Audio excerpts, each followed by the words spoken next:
Bonjour et bienvenue sur Comment transformer sa vie. Je suis le défi de Stéphanie Millot, 22 jours pour s'améliorer. Et aujourd'hui, je vous partage le sixième jour. Donc j'ai reçu sa vidéo. Elle part tout simplement de cultiver votre sens de l'humour. Bah oui, rire c'est bon et fait du bien pour la santé et pour le moral. C'est une évidence.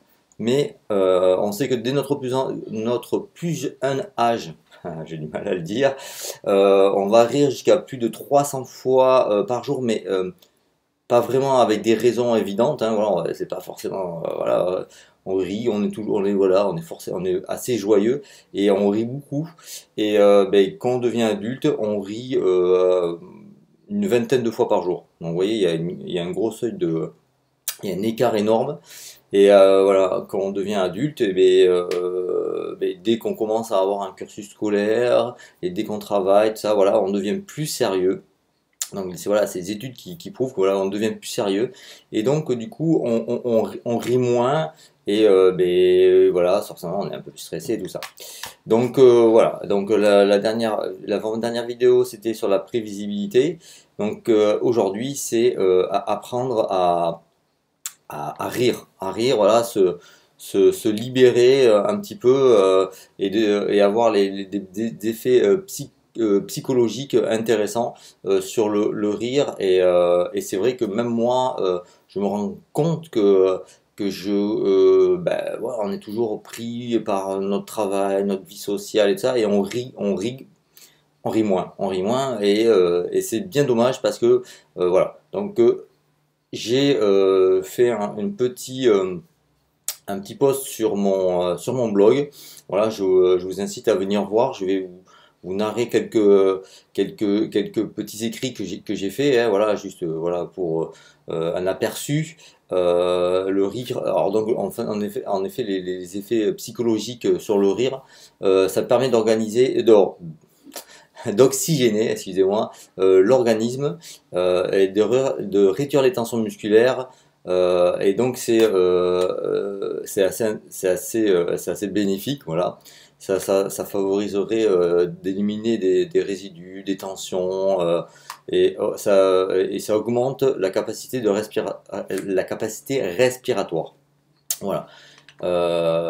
Après, il y a eu plusieurs études qui ont été faites, donc entre autres là dans du XXe siècle, Freud affirmait que l'humour permet à l'humain de démontrer son refus de se laisser abattre par la souffrance, d'affirmer l'invisibilité de son moi, de faire triompher le principe du plaisir.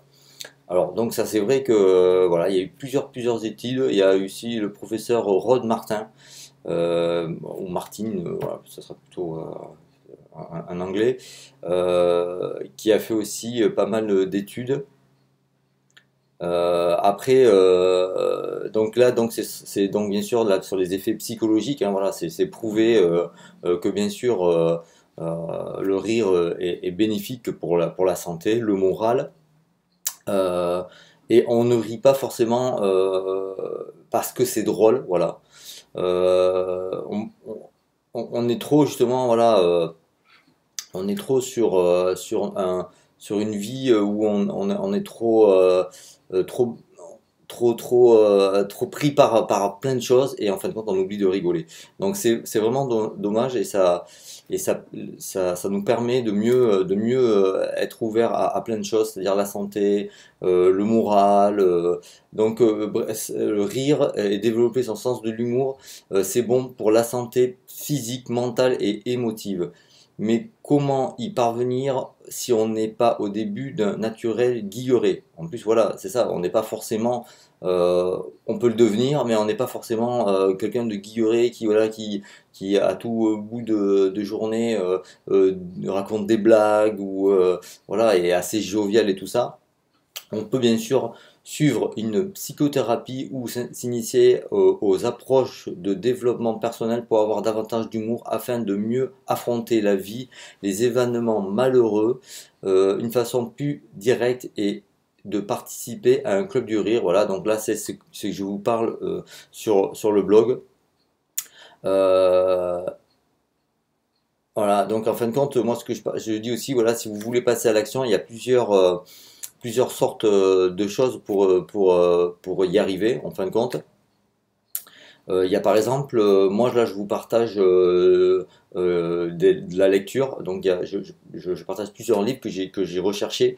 C'est assez intéressant. Voilà, donc venez voir. Et après, c'est vrai que par la lecture, on peut arriver à voir pas mal de choses, ben justement, sur des thérapeutes qui ont publié des façons comment voilà mieux rigoler, se libérer voilà d'un poids qu'on a sur nous et voilà de voir la vie plus philosophique on va dire voilà ça pas mal à rigoler. Donc il y a le livre que j'ai, alors là je vous partage un de plusieurs livres. Donc il y a Réveiller son médecin intérieur de Bolduc Line. Il y a Cousin Norman, après avec Comment je me suis soigné par le rire. Il y a Desgagnés Paul, alors Desgagnés Paul, la rigolothérapie, j'ai un peu de mal, voilà. Après, lui aussi, il a fait un autre livre aussi, Rire amoureusement. Après, il y a Le rire, sa vie, son œuvre. De toc toc toc toc Robert Laffont, alors c'est Robert Laffont qui a édité ça. Voilà, donc j'ai pas mal, Caroline Simon aussi. Et c'est assez intéressant sur le livre. Donc voilà, c'est vrai que voilà, on a plusieurs attitudes envers la vie en général. Et donc c'est vrai que ben voilà de passer de la prévisibilité au rire, c'est aussi important, parce que voilà, se sentir bien et être toujours jovial, et rire de tout dans la vie, et bien, ne peut être que bénéfique à notre santé morale et intellectuelle. Après voilà, je pense que voilà, c'est vraiment une approche aussi de la vie. Et pourquoi pas voilà regarder, en tout cas, les livres que je vous ai que je partage sur mon blog. Ça peut voilà vous ouvrir des portes assez intéressantes. Voilà, bon, j'espère que vous aurez aimé ce petit post. Donc voilà, si vous aimez, ben, faites un petit like, pensez à partager, et je vous dis à très bientôt pour une prochaine vidéo. Au revoir, tchuss.